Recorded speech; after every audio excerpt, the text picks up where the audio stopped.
बच्चों नमस्कार। आपका बायोटेक चैनल में स्वागत है। तो जैसा कि बच्चों ह्यूमन फिजियोलॉजी का पार्ट चल रहा है और ये बहुत ही महत्वपूर्ण पॉइंट है क्योंकि नीट और बोर्ड के एग्जाम में ये बराबर पूछा जाता है।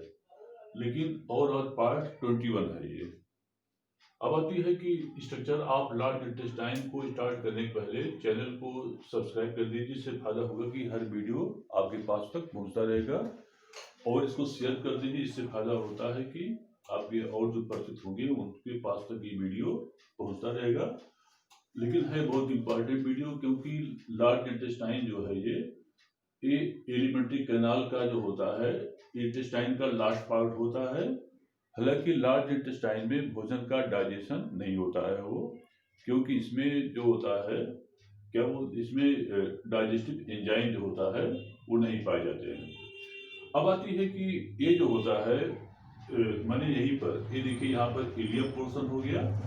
ये इलियम जो होता है जहाँ पर आकर के लार्ज इंटेस्टाइन में खुलता है, यहाँ पर सीकम होता है, इसको कहते हैं ओरिफाइस ऑफ द अपेंडिक्स कहते हैं जो है ये। अब आती है कि इलियो माने इलियो कैनाल ओरिफाइस कहते हैं, इलियोसीकल ओरिफाइस कहते हैं। वहीं पर आकर के जो है ये खुलता है ये, और यहीं पर इलियोसीकल वाल्व होता है। ये वाल्व क्या काम करता है कि भोजन को जब भोजन यहाँ पहुंच जाता है तो फूड पार्टिकल को वापस जो है ये इलियम तक नहीं पहुंचने देता है वो। अब आती है कि ये जो टोटल इंटेस्टाइन लार्ज इंटेस्टाइन होता है ये 3 भागों में बटा होता है। नंबर 1 सीकम होता है और नंबर 2 कोलन होता है और थर्ड जो होता है रेक्टम होता है। माने 3 पार्ट डिवाइड होते हैं। नंबर 1 सीकम होता है और नंबर 2 जो होता है कोलन है और थर्ड जो होता है इसको हम रेक्टम कहते हैं, जो है रेक्टम कहलाता है। अब आती है जो सीकम होता है, सीकम की जो लेंथ होती है वह लगभग 6 सेंटीमीटर इसकी लेंथ होती है। और इसी सीकम से लगा हुआ जो होता है वर्मीफॉर्म, देखिए यहाँ पर अपेंडिक्स होता है, अपेंडिक्स होता है जो है वो। अब आती है कि ये जो है पहली बात कि यहाँ से लेकर यहाँ तक लंबाई जो एलिमेंट लार्ज इंटेस्टाइन लंबाई होती है वह लगभग 1.5 मीटर होता है। अब आती है कि जो ए माने कि ए वाली इसको बोलते हैं वर्मीफॉर्म अपेंडिक्स जो होता है, इसकी लंबाई टोटल 9 सेंटीमीटर होती है वो। ये जो होता है 9 सेंटीमीटर होता है। और इसका संबंध क्योंकि हमारे बॉडी में जो होता है एक वेस्टिजियल ऑर्गन्स या ऑसेसियम होता है वो। लेकिन जो रूमिनेंट्स होते हैं जैसे गाय भैंस हो गया और वे हरी घास को खाते हैं और उसमें सेलुलोज माने सेलवाल सेलुलोज से बनी होती है और ये सेल और जो होता है ये सेलुलोज का डाइजेशन करने का वर्क करते हैं। लेकिन हमारे बॉडी में जो होता है यह एक वेस्टिजियल ऑर्गन्स है ये, माने यह जो है ये अवशेषी अंग होता है जो है। अब आती है कि कभी कभार क्या होता है कि विषाणुओं जीवाणुओं के संक्रमण से जो होता है इसमें एक विशेष प्रकार का रोग हो जाता है और उसको हम एपेंडिसाइटिस डिजीज कहते हैं। और इस रोग में क्या होता है कि इसमें माने कि ऐसे टॉक्सिक सब्सटेंस भर जाते हैं जो कि हमारे लिए जो होता है हार्मफुल होते हैं। तो उस कंडीशन में क्या होता है कि डॉक्टर इसको कटअप करके इसको बाहर कर देता है वो। तो ये बड़ा खतरनाक डिजीज इसको क्या बोलते हैं एपेंडिसाइटिस कहलाता है वो। कभी कभार इसमें एस्केरिस का भी इन्फेक्शन हो जाता है और ये जितने रूमिनेंट्स होते हैं उसमें खूब बड़ा होता है, जैसे गाय बैल और भैंस वगैरह खरगोश हो गया, उसमें इसकी साइज जो होती है बड़ी होती है। और क्योंकि ये एनिमल प्योर हर्बीवोरस होते हैं इसलिए ये जो होता है सेलुलोज का जो है ये डाइजेशन करने में हेल्प करता है वो। अब आती है कि आगे चलते हैं। देखिए यहाँ पर जो है आपको जो कोलन दिखाई पड़ रहा है, कोलन का ए पोर्शन देखिए ट्रांसफर सेगमेंट होता है और इसके बाद ए डिसेंडिंग सेगमेंट होता है, फिर सिग्मॉइड सेगमेंट होता है और रेक्टम होता है वो। अब आती है कि इसमें जो सीकम होता है और ये जो चूल्हे के आकार का कोलन होता है तो कोलन की लंबाई जो होती है लगभग 1.3 मीटर लंबी होती है। जो चूहे के आकार के या दिखाई पड़ रहा है, यू के आकार दिखाई पड़ रहा है, इसकी लेंथ जो होती है 1.3 मीटर के आसपास होती है जो है वो। अब आती है इसी पर जो होता है टीनिया कोलाई होते हैं, जो कि देखिए 1 2 3। अब आती है टीनिया कोलाई जो होता है, इसको दो भागों में देखिए, जो हास्टा होता है, माने ए पोर्शन प्रत्येक चैम्बर को हास्टा बोलते हैं, हास्टा कहलाता है वो। अब आती है कि हास्टा क्या काम करती है, माने कि फूड पार्टिकल को आगे बढ़ाने में ये क्या काम करती है, हेल्प करती है वो। इसके बाद आगे देखेंगे डिसेंडिंग सेगमेंट होता है। अब आती है कि ए माने क्या मतलब कि जो एसेंडिंग सेंटीमीटर ये वाला पोर्शन, इसकी लंबाई लगभग होती है 15 सेंटीमीटर, माने इसकी लंबाई होती है 15 सेंटीमीटर। अब आता है जो ट्रांसवर्स सेगमेंट, इसकी लंबाई होती है 50 सेंटीमीटर। और इसके अलावा अब आती है जो डिसेंडिंग सेगमेंट होता है, इसकी लेंथ होती है 25 सेंटीमीटर। अब आती है जो सिग्मॉइड सेगमेंट होता है, इसकी लेंथ जो होती है 40 सेंटीमीटर होती है। मींस एसेंडिंग सेगमेंट की लेंथ जो होती है 15 सेंटीमीटर, और इसके बाद क्या बोलते हैं जो है वो ट्रांसवर्स सेगमेंट की लंबाई जो है 15 सेंटीमीटर, और डिसेंडिंग सेगमेंट की लेंथ जो होती है 25 सेंटीमीटर होती है, और सिग्मॉइड सेगमेंट की लेंथ जो होती है वह जो होता है 40 सेंटीमीटर होती है। अब आती है जो रेक्टम होता है, जो मलाशय होता है, रेक्टम को मलाशय कहते हैं, इसकी जो टोटल लेंथ होती है वह 12 to 14 सेंटीमीटर होता है जो है वो 12 to 14 सेंटीमीटर जो होता है टोटल इसकी लेंथ होती है। अब आती है कि इसमें क्या होता है कि पूरी जो बड़ी आंत होती है, इसमें जो होता है अंदर इसमें म्यूकोसा का लेयर होता है, और ये क्या काम करता है कि म्यूकस का क्या करता है, स्राव करता है। और इसमें जो जितने हास्टा होते हैं वो, जैसे एक 1 हास्टा, सेकेंड हास्टा, थर्ड हास्टा, तो क्या मतलब कि हास्टा में क्या होता है कि माने हास्टा में क्या होता है, एक विशेष प्रकार की गति होती है, और ये गति जो है वो किस प्रकार से इसका नियमन होता है। तो इसमें क्या होता है कि इसमें बृहदांत में जो होता है, माने इसको बृहदांत या छोटी आंत बड़ी आंत कहते हैं। तो बड़ी आंत में 3 प्रकार की गतियां होती हैं। इसमें जो होता है 3 प्रकार की गतियां होती हैं वो। नंबर वन कहते हैं हास्टल चर्निंग। नंबर 1 कहलाता है हास्टल चर्निंग कहते हैं। और नंबर सेकंड कहलाता है पेरिस्टेसिस।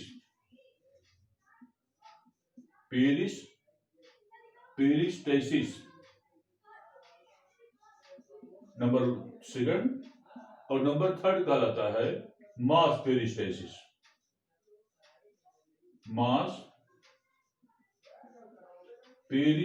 कहलाता जो है, माने कि इस जो आंत होती है इसमें 3 प्रकार की ये मूवमेंट होती है। इसको फूड पार्टिकल में पहुंचने पर नंबर 1 कहते हैं हास्टल चर्निंग कहलाता है, नंबर सेकंड कहलाता है पेरिस्टेसिस कहलाता है, और थर्ड जो होता है मास पेरिस्टेसिस कहते जो है वो। अच्छा, अब आती है कि इस केस में क्या होता है कि जैसे मान लीजिए कि जब फूड पार्टिकल यहाँ पर एरियम से जब यहाँ पर पहुंचता है वो, लेकिन ये सब स्टार्ट करने के पहले थोड़ा सा डिस्कस करना पड़ेगा कि जो ये रेक्टम पोर्शन होता है, इतना जो पोर्शन होता है वो रेक्टम पोर्शन का जब स्टडी करते हैं, जब इसको कटअप करते हैं, इसमें क्या होता है, रेक्टम मीन्स मलाशय हो गया। इसके बाद क्या होता है कि एनल कैनाल होते हैं, और एनल कैनाल, फिर इसके बाद क्या होता है एनल कॉलम होते हैं वो, और एनल कॉलम में आर्टरी और वेन्स होते हैं, माने एक आर्टरी और एक वेन्स होता है। इसके बाद देखेंगे कि जो इसके बाद क्या होता है, outer portion external inner sphincter कहा जाता है, जो कि वॉलंटरी होती, माने यहाँ पर वॉलंटरी मसल होती हैं। और इसके नीचे जो होता है इंटरनल स्फिंक्टर मसल्स होती हैं, और जो कि इनवॉलंटरी माने अनैच्छिक होती हैं वो। अब आती है इसके अंदर देखेंगे, इसके बाद ये पोर्शन जो होता है यहाँ पर, इसको हम एनस कहते हैं वो। ये जो होता है ये पोर्शन एनस कहलाता है। अब आती है यहाँ पर देखेंगे तो एनल कॉलम दिखाई पड़ता है। प्रत्येक एनल कॉलम में आर्टरी और वेन, एक एक आर्टरी और वेन दिखाई पड़ती है वो। कभी कभार क्या होता है कि आर्टरी और वेन जो होते हैं वो फूल जाते हैं। तो फूलने पर जो होता है एक कंडीशन उत्पन्न हो जाती है, उसको क्या कहते हैं, पाइल्स कहलाता है जो है वो, पाइल्स कहलाता है।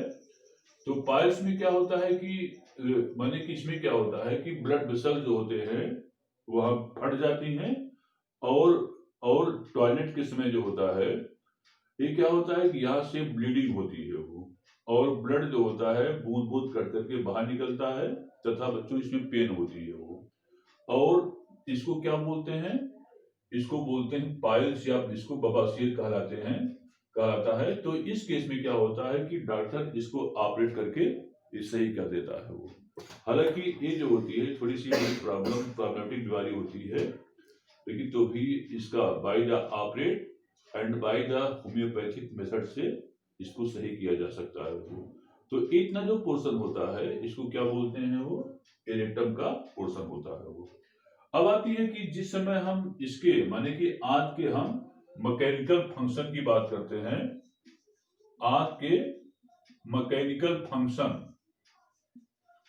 तो जैसा कि हमने बताया कि इसमें डाइजेस्टिव एंजाइम तो होता नहीं जो है वो, और इसमें जो होता है वही जल खनिज लवण, इसी का जो है एब्जॉर्प्शन जो है इस लार्ज इंटेस्टाइन हमारी करती है वो। क्योंकि स्मॉल इंटेस्टाइन जो होता है वो 90% फूड का डाइजेशन एब्जॉर्प्शन कर चुकी होती है। क्योंकि यहाँ तक पहुंचते पहुंचते फूड जो होता है उसमें जो जल, मिनरल्स, खनिज लवण, विटामिन होते हैं उसी को ये एब्जॉर्ब कर लेती है वो। और इसमें कोई डाइजेस्टिव एंजाइम नहीं होता है, बल्कि इसके जो वॉल होती है, जो एपिथेलियल लेयर होती है अंदर वाली, उसी से म्यूकोसा निकलता है वो, म्यूकस निकलता है। और म्यूकस क्या काम करता है, फूड पार्टिकल से सन करके पेरिस्टाल्सिस मूव करके क्या काम करता है, ये फूड पार्टिकल माने जो शेष होते हैं, माने जो अपचा भोजन होता है उसको हास्टा में आगे बढ़ाने का वो काम करता है। अब आती है मैकेनिकल फंक्शन में, पहला होता है हास्टल चर्निंग होता है वो। तो इसमें क्या होता है कि प्रत्येक हास्टल जो होता है बारी बारी करके फूड पार्टिकल को जो होता है, फूड जो अवशेष फूड पार्टिकल होता है बचा हुआ, उसको हर एक हास्टल से संकुचित होकर के उसको आगे एक एक करके भेजने का काम करता है। लेकिन इसमें पहले जैसे ए हास्टल सिक्योरिटी है तो अवशेष पार्टिकल को आगे ढकेलेगी जो है वो, तो ये जब सिकुड़ेगी तो इसको आगे ढकेलने का काम करती है वो। अच्छा, अब आती है कि जब इसी क्या बोलते हैं, इसको हम हास्टल चर्निंग बोलते हैं वो। माने कि ये जो होता है काइन को हर एक हास्टल से दूसरे हास्टल तक सिकुड़ करके क्या करती है वो, भेजने में हेल्प करती है वो। अब आती है कि अगला क्या होता है वो, अब आती है कि इसमें क्या होता है कि नेक्स्ट आता है पेरिस्टेसिस कंडीशन। अच्छा, इस केस में क्या होता है कि हाथ से जब मूवमेंट होता है तो लगभग 3 से 12 बार प्रति मिनट इसमें तरंगित क्रमांकन होता है। और जो ट्रांसवर्स सेगमेंट होते हैं इसमें माने कि ट्रांसवर्स सेगमेंट में 3 से 12 बार तरंगित क्रमांकन गति होता है, इसको हम पेरिस्टेसिस कहते हैं। अब आती है कि इसके बाद क्या होता है, मास पेरिस्टेसिस होता है। ये जो मास पेरिस्टेसिस होता है दिन में लगभग जो है वो 3 या 4 बार होता है, जिसमें कि ट्रांसवर्स सेगमेंट से थोड़ा तेज होता है 3-4 बार। और ये क्या काम करता है कि जो अपचा अवशिष्ट भोजन होता है उसको वो ट्रांसफर जो होता है आगे वो बहुत तेज कर देता जो है वो। ठीक है, तो माने कि एज क्या काम करता है, सीधे जो होता है मलाशय तक अपशिष्ट पदार्थ को वो भेजने का काम करता है। ये मास पेरिस्टेसिस के अंतर्गत आता जो है वो। अब आती है कि जिस समय हम बायोलॉजिकल फंक्शन की बात करते हैं तो रेक्टम में आकर के क्या क्या इकट्ठा होता है, बड़ा इंपॉर्टेंट पॉइंट होता है।